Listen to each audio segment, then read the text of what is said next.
स्वागतम प्यारे बच्चों, हंसते रहिए, मुस्कुराते रहिए और अपना अध्ययन जारी रखिए।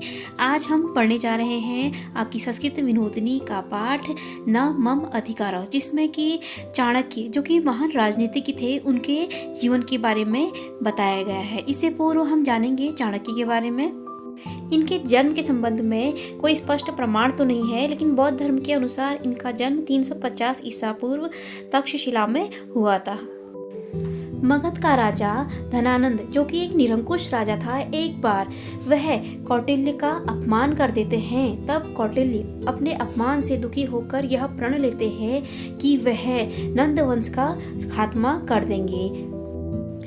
एक बार चाणक्य किसी जंगल से गुजरते हैं। वहाँ कुछ बच्चे राजा का खेल खेल रहे थे। तभी अचानक एक शेर वहाँ पर आता है तो सभी बच्चे भाग जाते हैं, लेकिन वह बच्चा जो राजा बना होता है वह शेर का सामना करता है, जिससे कि जो कौटिल्य होते हैं वह बहुत ही प्रभावित होते हैं उस बच्चे से। तो कौटिल्य इसे शस्त्र शास्त्र और राजनीति की शिक्षा प्रदान करते हैं। उसके पश्चात आगे चलकर चंद्रगुप्त मौर्य के रूप से यह प्रसिद्ध होता है और यह नंद वंश का अंत करके चाणक्य का बदला भी लेता है। चाणक्य कौटिल्य, विष्णुगुप्त एवं भारत के मेकियावली के नाम से भी प्रसिद्ध हैं।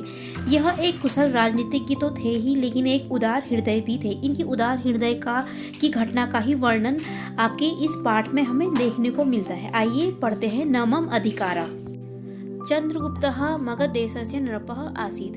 चंद्रगुप्त मगध देश के राजा थे। अस्य मंत्री चाणक्यः आसीत्। इनके मंत्री चाणक्य थे। तपोधन सह राजतंत्रस्य ज्ञातः आसीत्।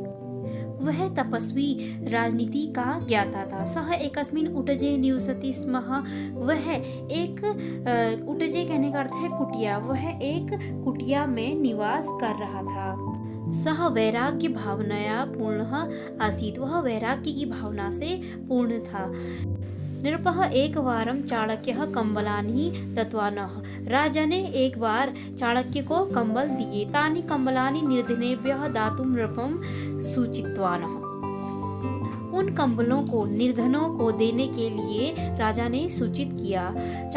चाणक्यस्य उटजम नगरात् बहिः आसीत्। चाणक्य की जो कुटिया थी वह नगर से बाहर थी। केचन चोराः कंबलानि अपहर्तुं चिन्तितवन्तः। कुछ चोरों ने कंबलों को चुराने का विचार किया। ते एकदा रात्रौ चाणक्यस्य उटजं प्रविष्टवन्तः। वे एक रात्रि चाणक्य के कुटिया में प्रवेशित हुए। तस्मिन् समये मध्यरात्रि शैत्यकाले च आसीत्। वह शीतकाल की मध्य रात्रि थी। तदा अपि चाणक्यः कट्टे सुप्तः आसीत्। तब भी चाणक्य कट्टे में यानी किसी चटाई में सोए हुए थे। तस्य पार्श्वे बहुनि कंबलानि आसन। उसके बगल पे बहुत से कंबल थे। चोरः आश्चर्य प्रकटिवन्तः। चोर आश्चर्य प्रकट करते हैं। यत् सह जना कंबलम बिना शयनं करोति। कि वह व्यक्ति बिना कंबल के सो रहा है। चोरः चौर्य न अकुर्वन्। चोरों ने चोरी नहीं की। ते तं जनम पृष्टवन्त तव पार्श्वे बहूनि कंबलानि सन्ति तथापि त्वं किमर्थं भूमे शयनं करोसि। उन्होंने उस व्यक्ति से पूछा कि तुम्हारे बगल पे बहुत से कंबल हैं, फिर भी तुम किस लिए भूमि पर शयन करते हो। चाणक्यः उक्तवानः यत् यानि कंबलानि मत्पार्श्वे सन्ति तानि नृपेण दत्तानि सन्ति। ने कहा जो कंबल मेरे पास हैं वे राजा के द्वारा दिए गए हैं। तानि स्वः प्रातःकाले निर्धनेभ्यः प्रादास्यामि। इनको कल प्रातःकाल निर्धनों को दे दूंगा। तेषां कंबलानाम उपयोगः मम अधिकारः न अस्ति। कंबलों का उपयोग करना मेरा अधिकार नहीं। तेषु कंबलेषु निर्धनानाम एव अधिकारः अस्ति। इन कंबलों पर निर्धनों का ही अधिकार है। तम श्रुत्वा चोरेषु लज्जा उत्पन्न। यह सुनकर चोरों को लज्जा आई। अन्येषां द्रव्यस्य उपयोगेन अधर्म भवति। किसी और का धन का उपयोग करना अधर्म होता है, किंतु वयं जीवने प्रतिदिनम अन्यस्य द्रव्यस्य अपहरणं कुर्मः। किंतु हम सब जीवन में प्रतिदिन दूसरों के धन का अपहरण करते हैं।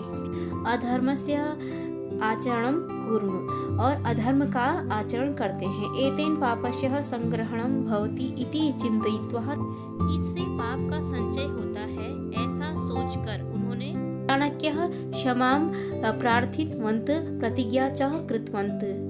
चाणक्य से क्षमा प्रार्थना की और प्रतिज्ञा की। अद्यः आरभ्य वयं चौर्यकर्म न करिष्यामः तदन्तरे ते चोरकर्मः त्यक्त्वा सज्जनः अभवन्। आज से आरंभ करके ही हम सब चोरी का काम नहीं करेंगे। इसके पश्चात वे चोरी के कार्य को त्याग कर सज्जन हो गए। इस प्रकार आपका अनुवाद पूरा हुआ। अगर आपको वीडियो अच्छी लगी तो लाइक, कमेंट और चैनल को सब्सक्राइब जरूर करें। धन्यवाद। जय हिंद।